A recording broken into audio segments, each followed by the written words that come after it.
The Holy Gospel according to St. Mark, the 9th chapter. Glory to you, O Lord. John said to Jesus, "Teacher, we saw someone casting out demons in your name, and we tried to stop him because he was not following us." But Jesus said, "Do not stop him, for no one who does a deed of power in my name will be able soon afterward to speak evil of me. Whoever is not against us is for us. For truly I tell you, whoever gives you a cup of water to drink because you bear the name of Christ will by no means lose the reward. If any of you put a stumbling block before one of these little ones who believe in me, it would be better for you if a great millstone were hung around your neck and you were thrown into the sea. If your hand causes you to stumble, cut it off.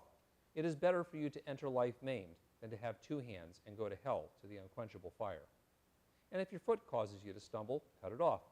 It is better for you to enter life lame than to have 2 feet and be thrown into hell. And if your eye causes you to stumble, tear it out. It is better for you to enter the kingdom of God with one eye than with 2 eyes to be thrown into hell, where the worm never dies and the fire is never quenched. For everyone will be salted with fire. Salt is good, but if salt has lost its saltiness, how can you season it? Have salt in yourselves and be at peace with one another." The Gospel of the Lord. So, honestly, there are lots of things Jesus tells me to do that, frankly, I don't like to hear. There are things like, love your enemies, pray for those who persecute you, take up your cross, follow me. And so I am particularly alert to those times when Jesus tells me something that I think I do want to hear, and I found it in today's Gospel reading. Salt is good. I love salt. I often look for snacks that are salty, and I am inclined to add salt to food that is already salted so much that a bunch of my friends I eat out with regularly refer to salt as Spice of Steve. And so far, my doctor keeps telling me that my blood pressure is ideal, and my blood work is great, so apparently the little extra salt, or a lot of extra salt, doesn't seem to be an issue for me at this point. But when Jesus talks about salt being good, he's not really talking about salty snacks. He's using salt as a metaphor because salt in the ancient world wasn't thought of as the blood pressure risk that it's thought of today, but rather it was thought of as a valuable resource. Salt, for people in the first century, was important because salt was a valuable commodity. I mean, one of the reasons that I can dump salt on stuff is it's cheap. But you're probably aware that the word salary derives from the Latin word for salt, because Roman soldiers were partially paid in an allowance of salt. And since salt was valuable, it was often added to sacrifices in the temple at Jerusalem. So when a sacrifice was burned, the priest would throw salt on it as a way of showing the value that people had for God. Salt was important and it was valuable because salt was a preservative. Even today, salt can be used to preserve meat and fish and other types of food. And before refrigeration, this was, of course, essential. So, for instance, when the risen Jesus appears in a locked room, his disciples offer him fish in Jerusalem. And if they've got fish in Jerusalem, it's surely fish that's been preserved with salt, because it was an important thing to have in the first century. You couldn't just refrigerate it and pack it in ice and hike it around. And salt was valuable because salt was a way of adding flavor to otherwise bland food. There were not lots of spice choices and options way back then, but a little salt can bring out the flavor and the taste of the routine food that gets eaten every day. And so when Jesus says, "Have salt in yourselves," he's not really telling you to imitate me and eat more salt. Rather, he's calling his disciples to be the salt of God in the world around them.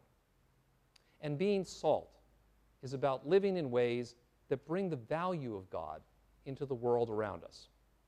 And this isn't done by making people live according to however we might define Christian values.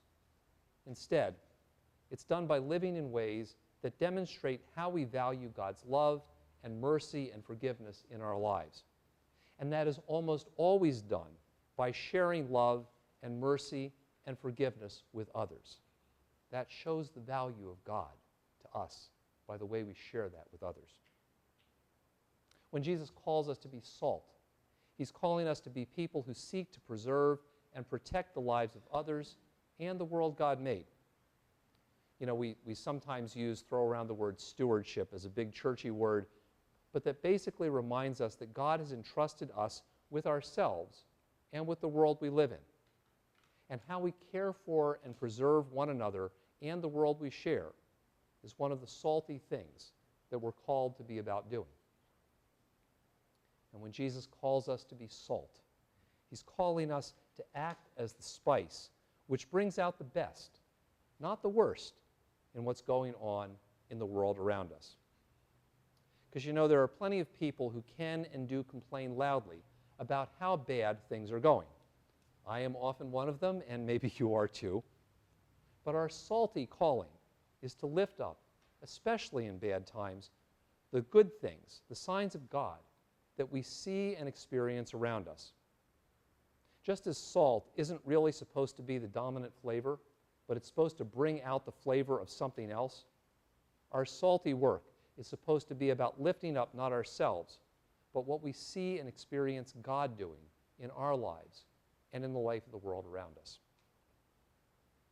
And often, since salt is also one of those small things, we do salty work in ways that maybe don't seem like they're making a big splash in the world. But sometimes that's the point. We're often called to do little things that bring God's flavor to others in ways that may almost go unnoticed.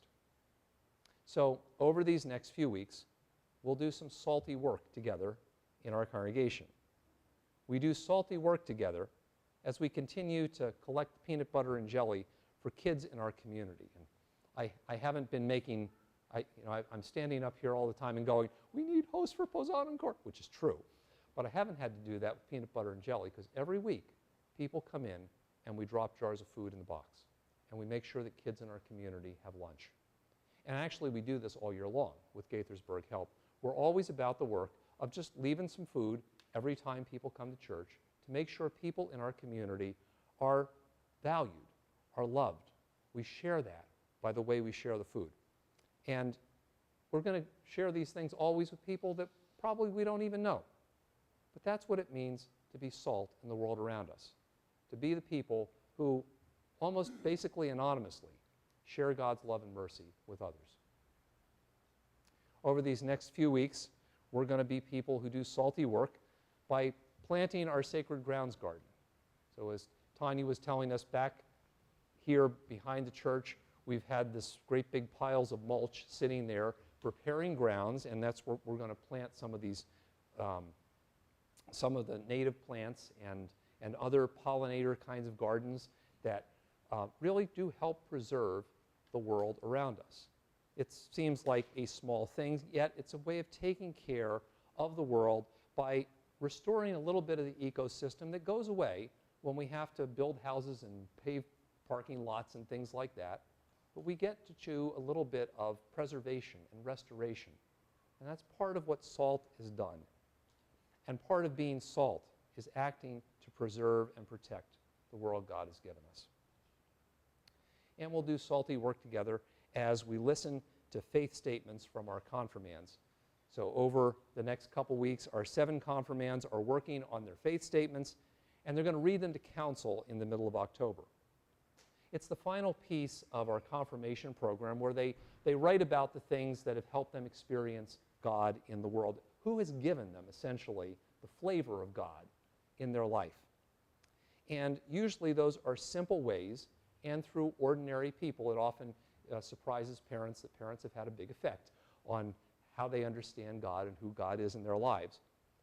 But it's important for all of us as we listen to those, and maybe a couple of them we'll read on Reformation Sunday, but as we listen to those faith statements, it reminds us that the salt that brings the flavor of God to our lives usually comes in the form of ordinary people who, even if they don't realize it, have been the salt of God in the lives of others.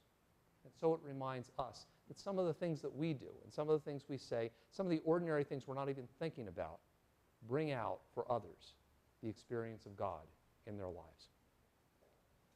So maybe do not be like me and eat as much salt as I do, but do be the salt of God in the life of the world around you. Remember that the call of Jesus is to have salt in yourselves so that you can actually be salty. And being salty in the Jesus way means sharing with others the love, mercy, and forgiveness you have received. Being salty in the Jesus way means living in ways that preserve and protect the lives of your neighbors and the world around you. And being salty in the Jesus way means being open to being the spice of God in the world so that Jesus can work in you and through you to make the flavor of God a living reality in the lives of others.